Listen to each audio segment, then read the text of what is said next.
में दरियाए रावी के सैलाबी पानी ने 27 देहात को अपनी लपेट में ले लिया।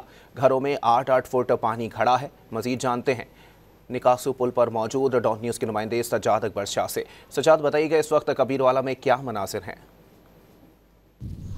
जी बिल्कुल, मैं इस वक्त मौजूद हूँ कबीरवाला के नवाई इलाका नकासू पुल के ऊपर, जहाँ पर इस वक्त जो है खुले आसमान तले वो सैलाब मुतासरीन जो हैं बेजार मददगार पड़े हैं जो इफ़ेक्टेड हुए हैं दरियाए रावी से, जिन्हें माईसपुरा के बंद तोड़ने की वजह से उनके घरों में पानी दाखिल हुआ और इनके घरों रिहायशी इलाकों में 8-8 फीट तक पानी खड़ा है और पानी का कोई मौसर इंतज़ाम नहीं हो रहा निकलने का, जिसकी वजह से वो इंतहाई परेशान और बेजार मददगार जो है हिजरत करके मुख्तलिफ मकामात पर जो है ये अपना वक्त पास कर रहे हैं। ना सिर्फ ये कर रहे हैं बल्कि इनके मवेशी भी इनके हमरा जो हैं जगह जगह मुख्तलिफ ऊंची जगहों पे खड़े हैं। इनका ये कहना है कि हुकूमत की जानिब से किसी किस्म का हमें रिलीफ नहीं दिया जा रहा और ना ही हमें कोई राशन फराम किया जा रहा है। हम अपनी मदद आपके तहत एक दूसरों को जो है वो राशन फराम कर रहे हैं और इसके साथ साथ इनका ये भी कहना है कि इनके जानवर जो हैं, इनके मवेशी जो हैं, उनको भी किसी भी हवाले से कोई चारा नहीं दिया जा रहा, जिसकी वजह से ये इंतहाई परेशान है। इनका हुकूमत से मुतालबा है कि जो हमारे